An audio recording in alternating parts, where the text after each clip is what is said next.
तो जय नमस्कार दोस्तों, आप सभी का स्वागत है हमारे यूट्यूब चैनल रैपिड स्टडी में। तो आरआरबी पीवाईक्यू लेक्चर 4 की शुरुआत होने वाली है, जो कि एसएससी प्रमाण सर कराते हैं उसके हैंड रिटन नोट की। और इसके जो हैंड रिटन नोट्स हैं और पीडीएफ जो है वो आपको हमारे टेलीग्राम के माध्यम से मिल जाएंगे, जिसकी लिंक आपको डिस्क्रिप्शन बॉक्स में दे रखी है। तो चलिए करते हैं अपने सुपरफास्ट रिवीजन। तो पहला क्वेश्चन ये है कि कांग्रेस के किस अधिवेशन में स्वराज प्राप्ति का आह्वान किया गया था। तो स्वराज प्राप्ति का जो आह्वान है वो 1906 में किया गया था। बंगाल विभाजन कब होता है, तो 16 अक्टूबर 1905 में बंगाल विभाजन जो है वो किया जाता है। बंगाल विभाजन करने का कारण क्या था, तो प्रशासनिक कारण था, जिसमें बंगाल को 2 भागों में बांट दिया गया, जिसमें हिंदू बहुलता थी यानी कि हिंदू बौद्ध थे उसको पश्चिमी बंगाल में, और जिसमें मुस्लिम की बहुलता यानी कि मुस्लिम बौद्ध थे उसको पूर्वी बंगाल में बांट दिया गया। दिल्ली दरबार कब लगता है, तो दिल्ली दरबार हमने बताया था लेट गए थे कहाँ पर, दिल्ली दरबार में। ठीक है, तो लिटन जो है दिल्ली दरबार जो है वो 1911 में किसके कार्यकाल में लगता है, तो लिटन के कार्यकाल में लगता है। और दिल्ली दरबार जो है वो जॉर्ज पंचम के सम्मान में जो है वो लगाया गया था। वायसराय की बात कर लेते हैं, तो वायसराय कौन थे, तो हार्डिंग द्वितीय जो है इस समय इसके वायसराय थे। किस समय, बंगाल विभाजन के समय। कलकत्ता की जब राजधानी जो है चेंज की गई 1911 में, तो कहाँ पर चेंज की गई थी, तो कलकत्ता से जो राजधानी है वो दिल्ली आई थी। कब, 1911 में। 1905 में क्या होता है, तो 1905 में जो है विभाजन विरोधी आंदोलन होता है, जिसमें मुस्लिम की भागीदारी बिल्कुल भी नहीं थी। ठीक है, इसके बाद में 1905 में क्या होता है, सर्वेंट ऑफ इंडिया सोसाइटी की स्थापना गोपाल कृष्ण गोखले के द्वारा 1905 में की जाती है। ठीक है, आपको ये कलर में जो है दिख रहा होगा, इसमें ये चीज़ लिखी हुई है। लखनऊ अधिवेशन कब होता है, तो 1916 में जो है लखनऊ अधिवेशन होता है, जिसमें क्या हुआ था, नरम दल और गरम दल एक हो गए थे। जब सूरत अधिवेशन होता है 1907 में, तो ये दोनों जो है बट जाते हैं, नरम दल और गरम दल जो है वो अलग अलग हो जाते हैं। फिर लखनऊ अधिवेशन होता है 1916 में, जिसमें नरम दल और गरम दल जो है वो एक हो जाते हैं। लखनऊ समझौता होता किसके मध्य है, तो कांग्रेस और मुस्लिम लीग के मध्य जो है वो लखनऊ समझौता होता है। भारत माता का चित्र बनाने वाले व्यक्ति का नाम क्या था, तो अविनिंद्रनाथ टैगोर जो है वो भारत माता का चित्र बनाने वाले व्यक्ति का नाम था। कलकत्ता अधिवेशन कब होता है, तो 1906 में कलकत्ता अधिवेशन होता है, जिसके अध्यक्ष जो हैं दादा भाई नौरोजी बनते हैं। इसमें क्या होता है, और इन्हीं के द्वारा, दादा भाई नौरोजी के द्वारा ईस्ट इंडिया एसोसिएशन की स्थापना 1866 में होती है। राष्ट्रीय आय के बारे में सबसे पहले जो है वो दादा भाई नौरोजी ने ही बताया था। इसमें 4 प्रस्ताव पारित होते हैं कलकत्ता अधिवेशन में। एक तो स्वराज, दूसरा बहिष्कार, तीसरा स्वदेशी और चौथा राष्ट्रीय शिक्षा। ये 4 जो हैं वो प्रस्ताव पारित होते हैं इसमें कलकत्ता अधिवेशन में, जो कि 1906 में होता है। स्वदेशी स्टीम नेविगेशन कंपनी को किसने बसाया था, तो चिदम्बरम पिल्लई ने इसको नींव जो है वो डाली थी। बंगाल विभाजन के समय जो है इन्होंने एक जो बंगाल का जो राष्ट्रीय गीत है वो कौन सा है, तो आमार सोनार बांग्ला, जैसे अपने भारत का राष्ट्रीय गीत है वो उसी तरीके से बंगाल का जो है ये गीत है। और किसने लिखा था, तो रविंद्रनाथ टैगोर ने इसको लिखा था, आमार सोनार बांग्ला। कावेरी जल विवाद किन राज्यों के बीच है, तो कावेरी जल विवाद जो है वो किसके मध्य है, ये कर्नाटक, केरल, तमिलनाडु और पुडुचेरी इनके मध्य में स्थित है। कावेरी का उद्गम स्थल कहाँ से है, तो ब्रह्मगिरी पहाड़ी से इसका उद्गम होता है, और कर्नाटक के कोगाडू जिला से इसका उद्गम होता है, किसका, कावेरी नदी का। ठीक है, कर्नाटक, कोगाडू जिला और ब्रह्मगिरी की पहाड़ियों से इसका उद्गम होता है। पुडुचेरी की बात कर लेते हैं, तो यमन पुडुचेरी जो कि तमिलनाडु में, माहे केरल में और कराईकल तमिलनाडु में। ये हिस्से हैं पुडुचेरी के। आंध्र प्रदेश में एक यनम नाम का स्थान है, वो पुडुचेरी का पड़ता है। तमिलनाडु में पुडुचेरी है, केरल में माहे है और तमिलनाडु में कराईकल है। कावेरी की सहायक नदियाँ कौन कौन सी हैं? तो काबिनी, भवानी, हेमवती, अमरावती, सिम्बा, ये कावेरी की सहायक नदियाँ हैं। इंद्रावती की सहायक नदी कौन सी है? तो गोदावरी जो है वो इंद्रा नदी की सहायक नदी है। चूना पानी का रासायनिक सूत्र क्या होता है? तो CaOH का होल ट्वाइस जो है वो चूना पानी का रासायनिक सूत्र होता है। चूना पानी बनता कैसे है? तो CaO यानी कि बुझा हुआ चूना लेते हैं और H2O यानी कि जल लेते हैं, ठीक है। H2O जल का मात्रक होता है और D2O जो है वो भारी जल होता है। इन दोनों का जब अभिक्रिया कराई जाती है तो CaOH का होल ट्वाइस बनता है, जिसको हम चूना पानी के नाम से जानते हैं या फिर वाइट वॉशिंग ऑफ वॉल्स के नाम से जानते हैं। वायुमंडल में सर्वाधिक कौन सी गैस है? तो नाइट्रोजन है, जो कि 78% वायुमंडल में उपस्थित है। ऑक्सीजन जो है वो 21% है। आर्गन जो है वो 0.9% है। कार्बन डाइऑक्साइड जो है वो 0.036% है। यानी कि सर्वाधिक अगर पूछी जाए तो नाइट्रोजन है, नाइट्रोजन के बाद ऑक्सीजन है, ऑक्सीजन के बाद आर्गन है, आर्गन के बाद कार्बन डाइऑक्साइड है। CaOH, ठीक है, यानी कि ये क्या हो गया? ये हो गया चूना पानी। और कार्बन डाइऑक्साइड को मिलाने पर क्या बनता है? तो चूना पत्थर जिसको हम कहते हैं, या फिर संगमरमर या फिर चौक जो है जिसको हम CaCO3 के रूप में जानते हैं। इन दोनों को मिलाने पर यानी या विक्रिया कराने पर चूना पत्थर प्राप्त होता है। कौन सा कोशिकांग प्रोटीन और लिपिड के परिवहन, संशोधन और पैकेजिंग के लिए जिम्मेदार होता है? तो गोल्जी कॉय जो है, जिसको हम कोशिका का डाकघर भी कहते हैं, किसको? गोल्जी कॉय को। ये क्या होता है? ये प्रोटीन और लिपिड का परिवहन, संशोधन और पैकेजिंग के लिए जिम्मेदार होता है। कोशिका झिल्ली क्या होती है? तो 50% प्रोटीन और 50% लिपिड जो है वो अर्धपारगमय झिल्ली का विकास करते हैं। कोशिका भित्ति की बात कर लेते हैं तो कोशिका भित्ति में पादप भी होते हैं, बैक्टीरिया भी होते हैं और कवक की बाहरी परत होते हैं। पादप किससे बनते हैं? तो सेल्यूलोज से बनते हैं। पेप्टिन से क्या बनते हैं? बैक्टीरिया बनते हैं। और काइटिन से क्या बनते हैं? तो कवक की जो बाहरी परत है वो बनती है। माइक्रोकोंडिया की बात कर लेते हैं तो माइक्रोकोंडिया को कोशिका का ऊर्जा घर कहते हैं। ATP जो है उसको कोशिका का ऊर्जा मुद्रा भी कहते हैं। अंतः प्राव्ययी जलिका की बात कर लेते हैं तो ये दो प्रकार से बटी हुई होती है। एक तो खुरदुरी होती है और दूसरी चिकनी होती है। जो चिकनी होती है उसमें वसा और लिपिड होते हैं, जिसको हम डिटॉक्सिफिकेशन कहते हैं। जो चिकनी परिवहन जलिका होती है उसको। राइबोसोम की बात कर लेते हैं तो राइबोसोम क्या करता है? प्रोटीन को बनाता है। और इसकी खोज किसने की थी राइबोसोम की? तो जॉर्ज ई पैलेंड ने इसकी खोज की थी राइबोसोम की। ये फिगर आप देख सकते हैं। इंग्लिश वाला इंग्लिश को देखेंगे, हिंदी वाला जो है वो हिंदी को देख लेंगे। कोशिका झिल्ली होती है, गोल्जी कॉय क्या होते हैं। PDF आपको इसकी मिल जाएगी तो आराम से बैठ के आप इसको देखना। अगला क्वेश्चन है कि पेरोक्सोसोम क्या होता है? तो ये बसीय अम्ल को तोड़ने का काम करते हैं, जिसको हम कहते हैं ऑक्सीडेटिव क्रिस्टल्स बनाता है, जिसको हम डेटॉक्सिफिकेशन कहते हैं। अभी ऊपर ये चीज़ आपको बताकर आए हैं। रिक्तिका की बात कर लेते हैं तो कोशिका को कठोरता एवं दृढ़ता प्रदान करता है कौन? रिक्तिका। पादप में क्या होता है? तो कोशिका का हृदयमान जो है वो 50 से लेकर 90% तक स्थायी होता है। जंतुओं में क्या होता है? जंतुओं में ये क्षणिक यानी कि छोटा सा होता है, कुछ पल के लिए होता है। लोकसभा और राज्यसभा में जो संयुक्त बैठक होती है, जो जिसका आर्टिकल 108 होता है, तो उसकी अध्यक्षता कौन करता है? देखो, बुलाता तो इसको राष्ट्रपति है, लेकिन इसकी अध्यक्षता जो है वो लोकसभा अध्यक्ष करते हैं। किस आर्टिकल के तहत ये संयुक्त बैठक बिछाई जाती है? तो 108 के तहत जो है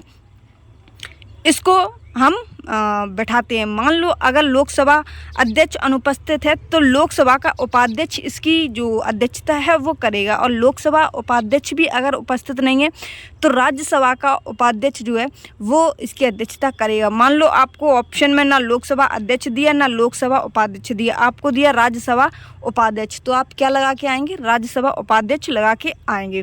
ठीक है, पहले लोकसभा अध्यक्ष, फिर लोकसभा उपाध्यक्ष, उसके बाद राज्यसभा उपाध्यक्ष जो है इसकी बैठक करेंगे, यानी कि अध्यक्षता करेंगे। साधारण विधेयक कब पारित होता है? तो आर्टिकल 107 के तहत साधारण विधेयक होता है। पहले लोकसभा में जाएगा कोई भी विधेयक है, उसके बाद में राज्यसभा में जाएगा, उसके बाद में राष्ट्रपति की उसको स्वीकृति मिलेगी। इन दोनों के बीच में जो है वो 6 महीने के लिए रोक सकते हैं। संयुक्त बैठक की जो प्रणाली है वो कहाँ से ली गई है? तो ऑस्ट्रेलिया से संयुक्त बैठक की जो प्रणाली है वो ग्रहण की गई है। संयुक्त बैठक जो है वो साधारण बहुमत से पास होता है। रॉबर्ट हुक ने क्या किया था? तो रॉबर्ट हुक ने सन 1665 में कोशिका की खोज की थी। और कौन सी कोशिका की खोज की थी? तो मृत कोशिका की खोज की थी, जिसको कॉर्क समझते हैं, जो बोतलों में लगाई जाती है, ठीक है, उसकी खोज की थी। फिर क्या किया था? एक ल्यूवेन हॉक नाम के व्यक्ति थे जिन्होंने 1674 में जीवित कोशिका की खोज की थी, यानी कि तालाब के पानी में से जीवित कोशिका की खोज की थी। ठीक है, कब? 1674 में। पहले 1665 में रॉबर्ट हुक के द्वारा, फिर ल्यूवेन हॉक के द्वारा 1674 में इसकी जीवित कोशिका की खोज होती है। कोशिका सिद्धांत की बात कर लेते हैं। स्लाइडन तथा स्वान के द्वारा 1838 में कोशिका सिद्धांत आता है। इसमें क्या था कि सभी पौधे और जानवर जो हैं वो कोशिका से बने होते हैं। रुडोल्फ विर्चो की बात कर लेते हैं। इन्होंने 1855 में बताया कि नई कोशिकाएं पहले से मौजूद कोशिकाओं से बनती हैं। किस रक्त समूह वाले सार्वभौमिक प्राप्तकर्ता माने जाते हैं? तो ए बी जो हैं, और वो भी ए बी कैसे? पॉजिटिव वाले जो हैं वो सर्वग्राही होते हैं, और सर्वदाता जो होते हैं ओ नेगेटिव वाला जो है वो सर्वग्राही होता है। ठीक है, यानी कि सर्वग्राही यानी कि देने वाला, और सर्वदाता जो इसी को बोलते हैं सार्वभौमिक प्राप्तकर्ता माने जाते हैं। यानी कि सर्वग्राही है वो कौन होता है? वो ओ नेगेटिव होता है। ठीक है, नहीं ये सर्वग्राही होगा, सार्वभौमिक। एक मिनट इसको थोड़ा सा कंफर्म कर लेंगे। ठीक है, ए एंड बी दोनों एंटीजन होते हैं, कोई भी एंटीबॉडीज़ नहीं होती है। देखो, रक्त समूह की जो खोज है वो कार्ल लैंडस्टीनर के द्वारा जो है वो रक्त समूह वर्ग की खोज की जाती है। ए बी पॉजिटिव जो होता है वो सर्वग्राही होता है। कैसा होता है? सर्वग्राही होता है। और जो ओ नेगेटिव है वो सर्वदाता होता है। ठीक है, यहाँ पे ये शायद क्वेश्चन जो है इसको करेक्ट कर लेंगे। ठीक है, इस क्वेश्चन को हम PDF में से हटा देंगे, कोशिश करेंगे कि सही चीज़ जो है वो लिखी जाए। किस राज्य के शासक के निर्वासन को जीवन शरीर से चला गया कहा था? तो जीवन शरीर से चला गया ये किसने कहा था? तो अवध के जो शासक थे इन्होंने बोला था कि जीवन जो है वो शरीर से चला गया। 1856 में क्या होता है? नवाब वाजिद अली शाह पर किसका आरोप लगाया जाता है? तो कुशासन का आरोप लगाया जाता है। डलहौजी ने 1851 में अवध साम्राज्य को एक चेरी के रूप में वर्णित किया था, जो एक दिन हमारे मुंह में गिरेगी। डलहौजी ने क्या कहा था कि 1851 में ये बात बोली थी कि अवध जो है वो एक चेरी के रूप में वर्णित है, जो हमारे मुंह में एक दिन जरूर गिरेगी। सहायक संधि कब होती है? तो सहायक संधि जो है वो 1798 में बेली जली के द्वारा होती है। और हैदराबाद के निज़ाम जो हैं वो सहायक संधि इनके द्वारा होती है। 1799 में मैसूर की संधि होती है। 1801 में अवध की संधि होती है। फर्स्ट जो अधिवेशन होता है वो मुंबई अधिवेशन होता है, जिसकी अध्यक्षता WC बनर्जी जो है 72 लोगों के साथ में करते हैं।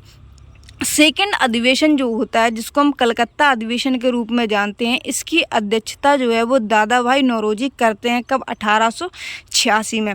थर्ड अधिवेशन जो होता है उसको हम मद्रास अधिवेशन के रूप में जानते हैं, जिसमें पहले मुस्लिम अध्यक्ष बनते हैं कौन? बदरुद्दीन तैयब जी। फोर्थ अधिवेशन होता है जिसको हम इलाहाबाद अधिवेशन के रूप में जानते हैं।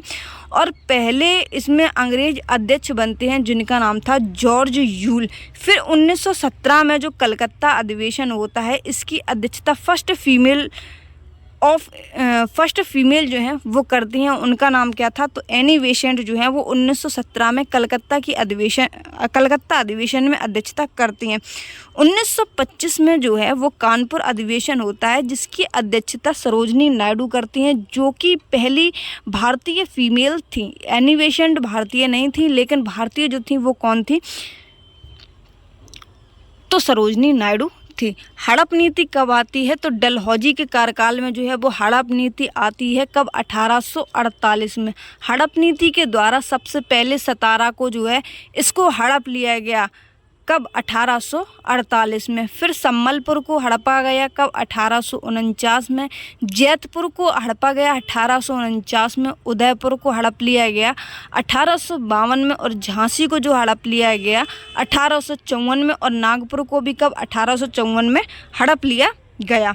कहाँ तक हो गए थे हम। अब आ जाते हैं अपने 10वें क्वेश्चन पर। थुम्बा को रॉकेट प्रक्षेपण के लिए आदर्श स्थल क्यों चुना गया है, क्योंकि इक्वेटोरियल इलेक्ट्रोजेट के कारण इसको चुना गया है। क्यों, और ये स्थान कहाँ है थुम्बा, तो ये जो थुम्बा है वो केरल में। आपने देखा होगा जो रॉकेट लॉन्च होते हैं ज़्यादातर दक्षिण साइड में, केरल या फिर तमिलनाडु साइड जो है उस साइड ज़्यादा ये चीज़ें होती हैं। तो थुम्बा स्थान कहाँ पर है, ये केरल में स्थित है। 1924 में क्या होता है, बेलगाम अधिवेशन होता है और इसकी अध्यक्षता कौन करते हैं, तो महात्मा गांधी जो हैं इसकी अध्यक्षता करते हैं। कौन सा एक वेब ब्राउज़र नहीं है, तो वेब ब्राउज़र जो है वो फेसबुक नहीं है। इसके अलावा वेब ब्राउज़र कौन कौन से हैं, जैसे फायरफॉक्स है, गूगल है, सफारी है, क्रोम है, ओपेरा है, ठीक है, एड्ज है जो कि माइक्रोसॉफ्ट का है, ठीक है। सेफ्टी बॉल्ब सिद्धांत जो है कौन लेकर आते हैं, तो लाला लाजपत राय जो है वो सेफ्टी बॉल्ब सिद्धांत लेकर आते हैं। तड़ित चालक सिद्धांत कौन लेकर आता है, तो गोपाल कृष्ण गोखले जो हैं तड़ित चालक सिद्धांत लेकर आते हैं। भारतीय राष्ट्रीय कांग्रेस का गठन किसके द्वारा होता है, तो ए.ओ. ह्यूम के द्वारा जो है वो आईएनसी की स्थापना 1885 में होती है, जिसके फर्स्ट अध्यक्ष जो हैं वो ए.ओ. ह्यूम के द्वारा इसकी जो आईएनसी की स्थापना है की जाती है। और ए.ओ. ह्यूम जो हैं वो एक पक्षी वैज्ञानिक थे। वायसराय कौन थे उस समय, तो वायसराय जो हैं वो डफरिन थे।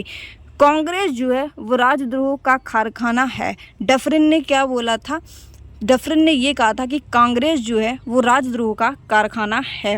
भारतीय संविधान में स्वतंत्रता, समानता और बंधुत्वता की जो अवधारणा है वो किस देश से ली गई है, तो फ्रांस से जो है वो स्वतंत्रता, समानता और बंधुत्वता की अवधारणा ली गई है।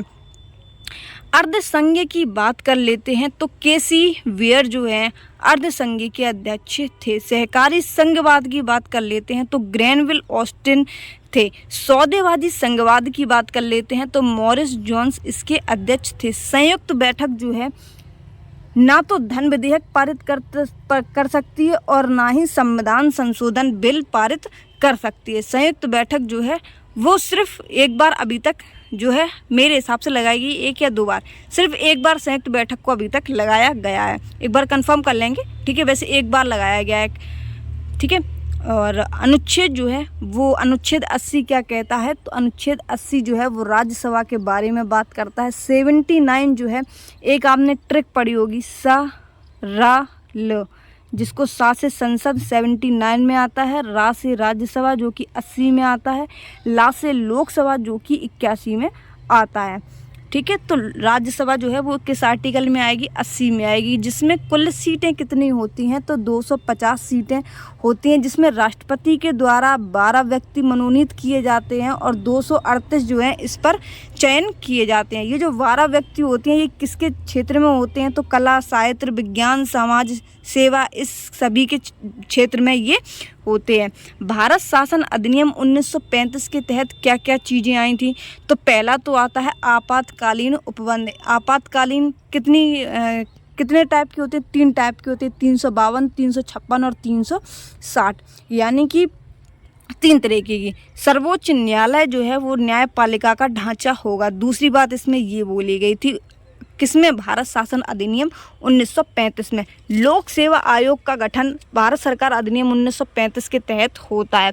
राज्यपाल का पद, कार्यकाल जो कुछ भी है वो 1935 अधिनियम के तहत इसको जोड़ा गया। संघीय व्यवस्था की बात कर लेते हैं, इसको भी 1935 के तहत जोड़ा जाता है। शक्तियों के वितरण की 3 सूचियां जो है वो भी 1935 के तहत आती हैं। अमेरिका के संविधान से कौन कौन सी चीज़ें ली गई हैं? तो पहला मौलिक अधिकार जो है भाग 3 में वर्णित है, जिसका आर्टिकल 12 से लेकर 35 तक है। कौन मौलिक अधिकार और कहाँ से लिए गए हैं? तो अमेरिका के संविधान से लिए गए हैं।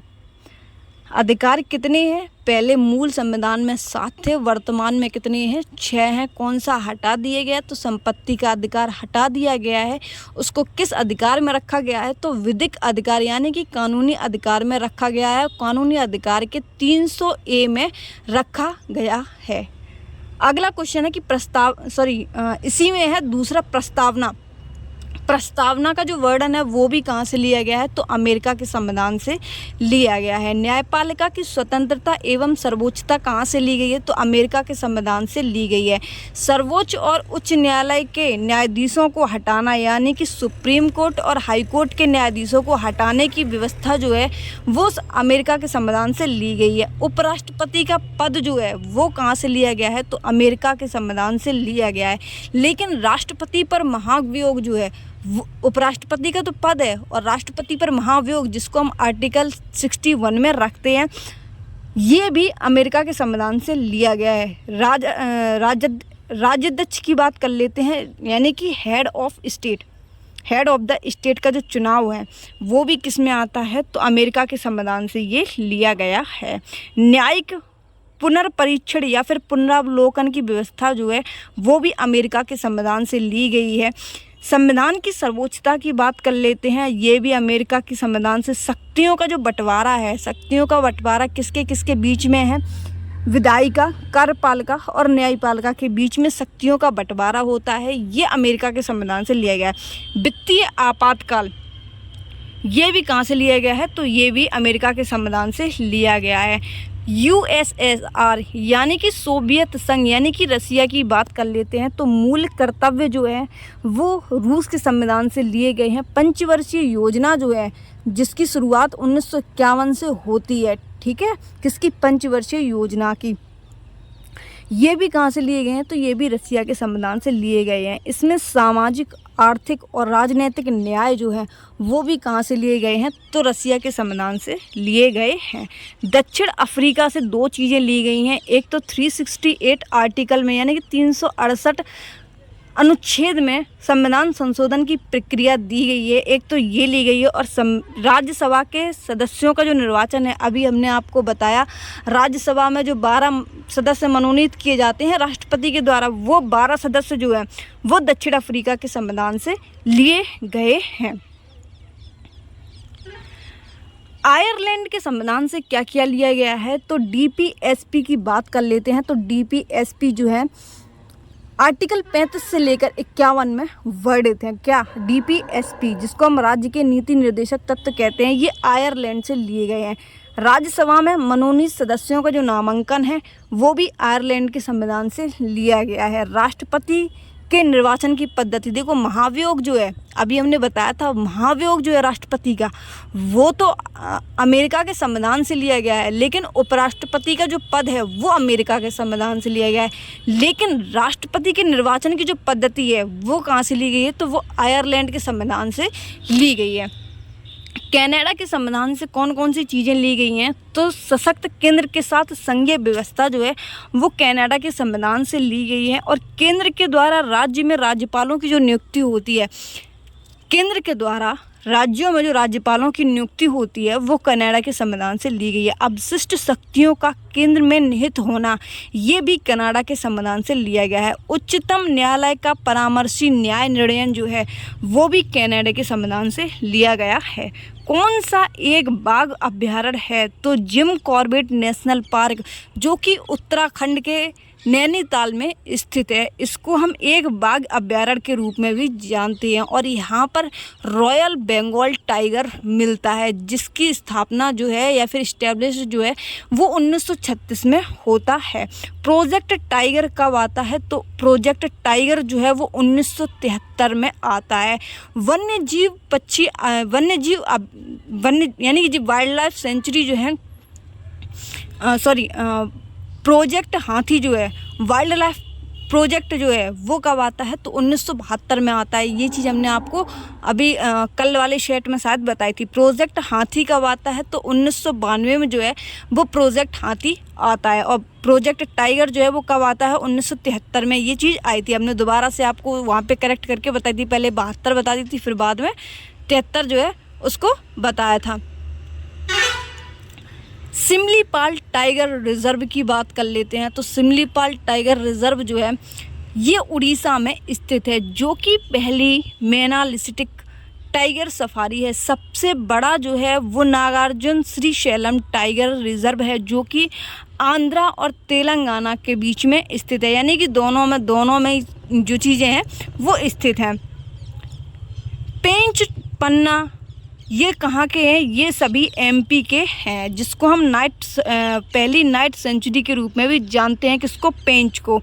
किस प्रकार का प्रकाश टेलीविज़न रिमोट से उसके द्वारा नियंत्रित डिवाइस तक सिग्नल ले जाता है? टीवी का जो रिमोट है वो किस तरीके से सामने रखी टीवी से इतना दूर कनेक्ट हो जाता है? तो किसके द्वारा? तो अवरक्त तरंगों के द्वारा जो है, जिनको हम इंफ्रारेड वेव्स कहते हैं। ठीक है, इसकी जो खोज है या फिर निर्माण करता है वो किसको कहा जाता है? तो विलियम हर्शेल को कहा जाता है। एक्सरे के खोजकर्ता कौन है? तो डब्ल्यू रोंटगन जो है वो एक्सरे के खोज करता है। परावैंगनिक किरणों के खोजकर्ता कौन है? तो विल्हेम रिटर जो है वो परावैंगनिक किरणों के खोजकर्ता है। Rich man in Victoria uses extra gold coin. रा से हो गया क्या? रेडियो। एम से क्या हो गया? माइक्रोवेव। आई से क्या हो गया? इंफ्रारेड। वी से क्या हो गया? Visible light. यू से क्या हो गया? अल्ट्रावायलेट। एक्स से क्या हो गया? एक्सरे। जी से क्या हो गया? गामा किरणें। ठीक है, यानी कि घटती तरंगें जो हैं वो बढ़ती आवृत्ति को दर्शाती हैं। इस तरीके से आप देख सकते हैं। ठीक है, इस फिगर के अकॉर्डिंग। बाकी चलते हैं जीएसटी के ऊपर। जीएसटी कैसा कर है? जीएसटी एक अप्रत्यक्ष कर है। जीएसटी जो है वो प्रत्यक्ष कर, अप्रत्यक्ष कर। प्रत्यक्ष कर में कौन कौन से आते हैं? देखो, जैसे आयकर है, निगम कर है, प्रतिभूति लेन देन कर है, पूंजी लाभ कर है, लाभांश वितरण कर है, उपहार कर है।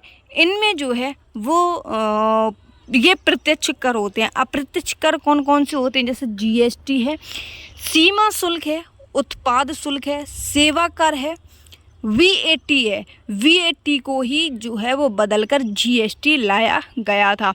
जीएसटी जो है इसकी शुरुआत जो है मतलब लागू करने की वो 1 जुलाई 2017 से होती है। 101वां कॉन्स्टिट्यूशन अमेंडमेंट एक्ट आता है, जिसके द्वारा जो है वो पूरे भारत में जीएसटी को लागू किया जाता है। जीएसटी काउंसिल के लिए अगर जीएसटी किस आर्टिकल के तहत जोड़ा है तो 279A के तहत जीएसटी को जोड़ा गया है। कौन सी नदी अंडमान एंड निकोबार द्वीप समूह में बहती है? तो कलपोंग जो है वो अंडमान एंड निकोबार द्वीप समूह में बहती है। पेरियार नदी कहाँ पर है? तो केरल में है। पेन्नर नदी कहाँ पर है? ये आंध्रा में है। बाराकर कहाँ पर है? तो झारखंड में, झारखंड के छोटा नागपुर पठार में ये स्थित है।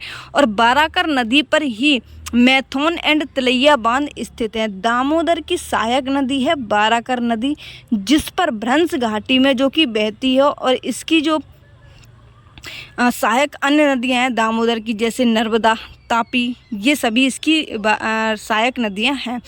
निकट दृष्टि दोष वाले व्यक्ति की दृष्टि सुधारने के लिए किस प्रकार का लेंस निकलेगा? तो ये 3 अक्षर हैं, तो यहाँ पे क्या लगाएंगे? यहाँ पे 4 अक्षर, यानी कि अवतल लेंस, जिसको हम अपसारी लेंस के रूप में जानते हैं। और अभिसारी रूप के लेंस में किसको जानते हैं? उत्तल लेंस को जानते हैं, जो कि दूरदृष्टि दोष को दूर करने में काम आता है।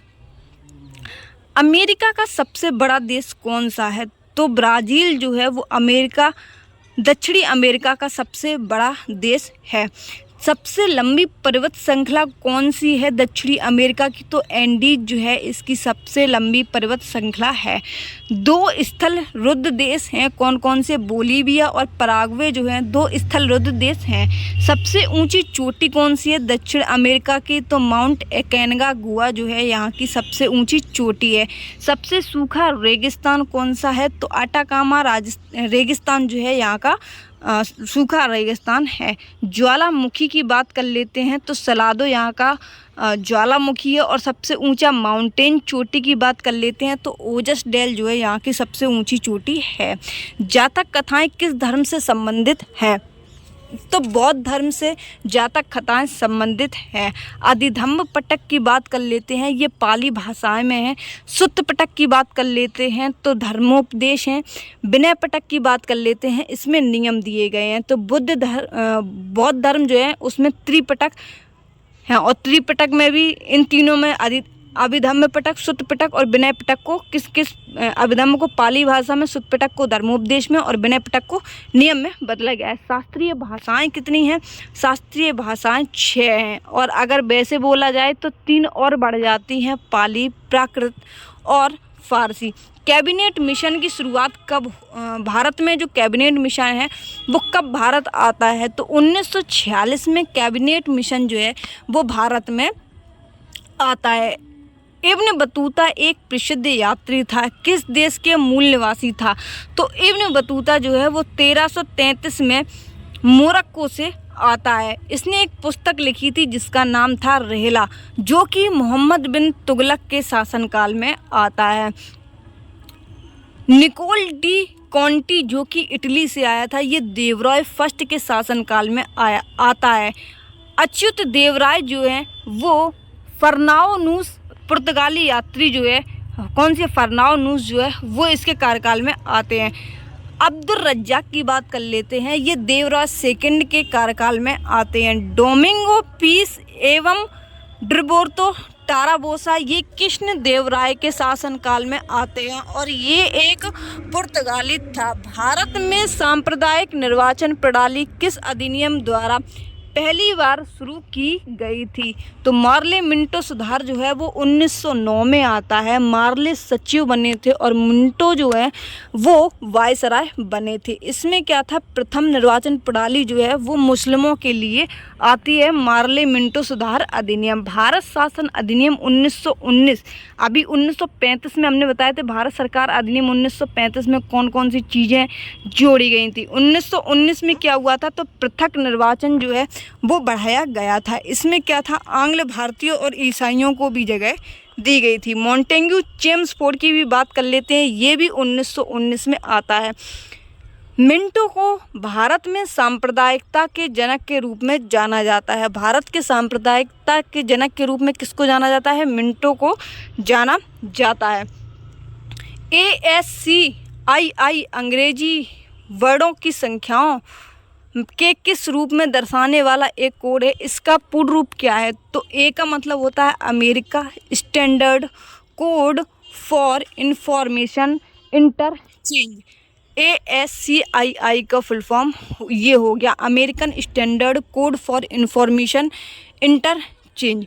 कौन सी नदी अरब सागर में गिरती है? तो तापी नदी जो है वो अरब सागर में जाकर गिरती है।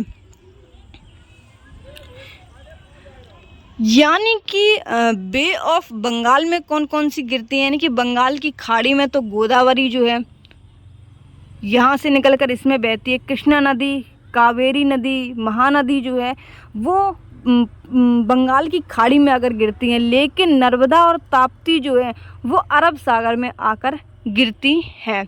महानदी पर क्या है, तो हीराकुंड बांध जो है वो उड़ीसा में महानदी पर स्थित है। ठीक है, सिहावा पहाड़ी जो है वो महानदी से होकर गुजरती है।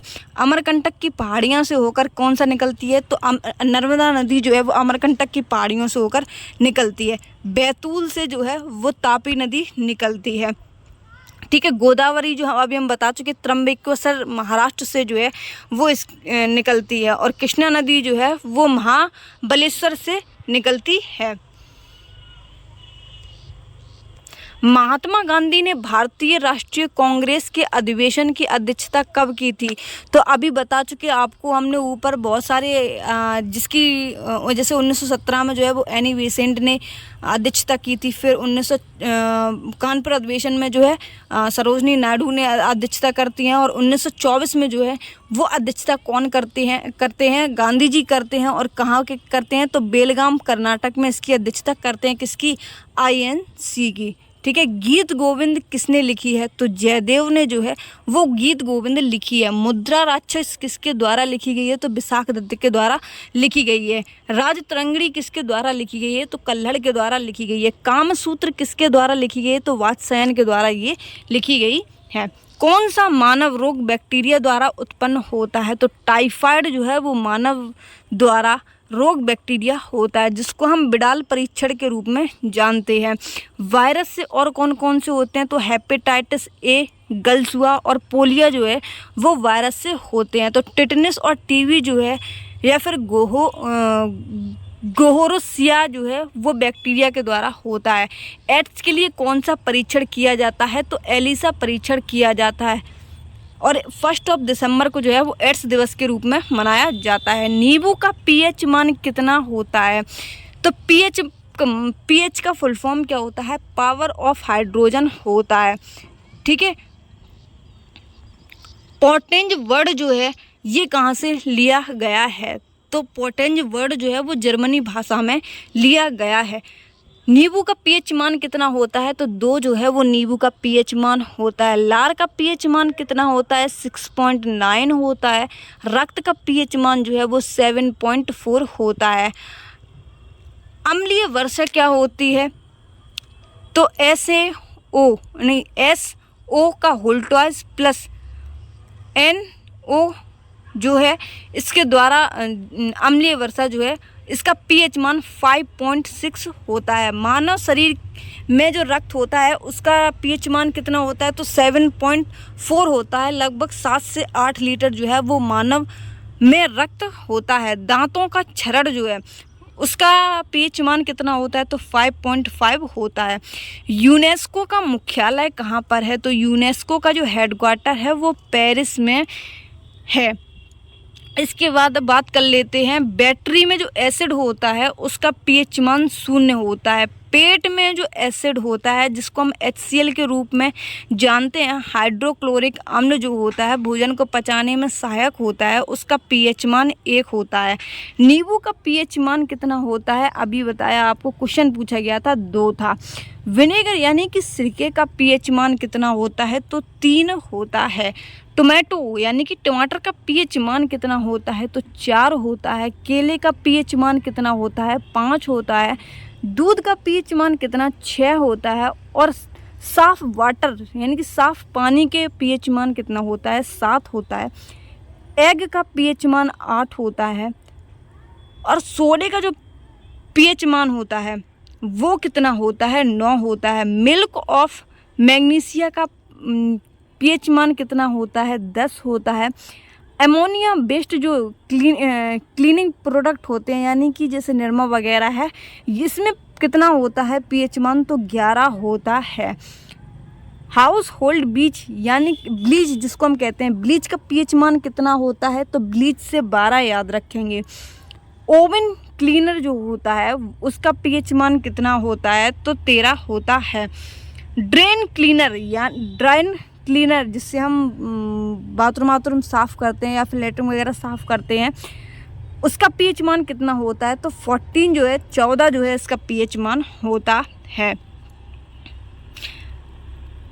तो मिलते हैं अपने नेक्स्ट वीडियो में, तब तक के लिए जय हिंद, बाय बाय। और आप बताएंगे कि आपको हमारी जो वीडियो है वो कैसी लगी। इसकी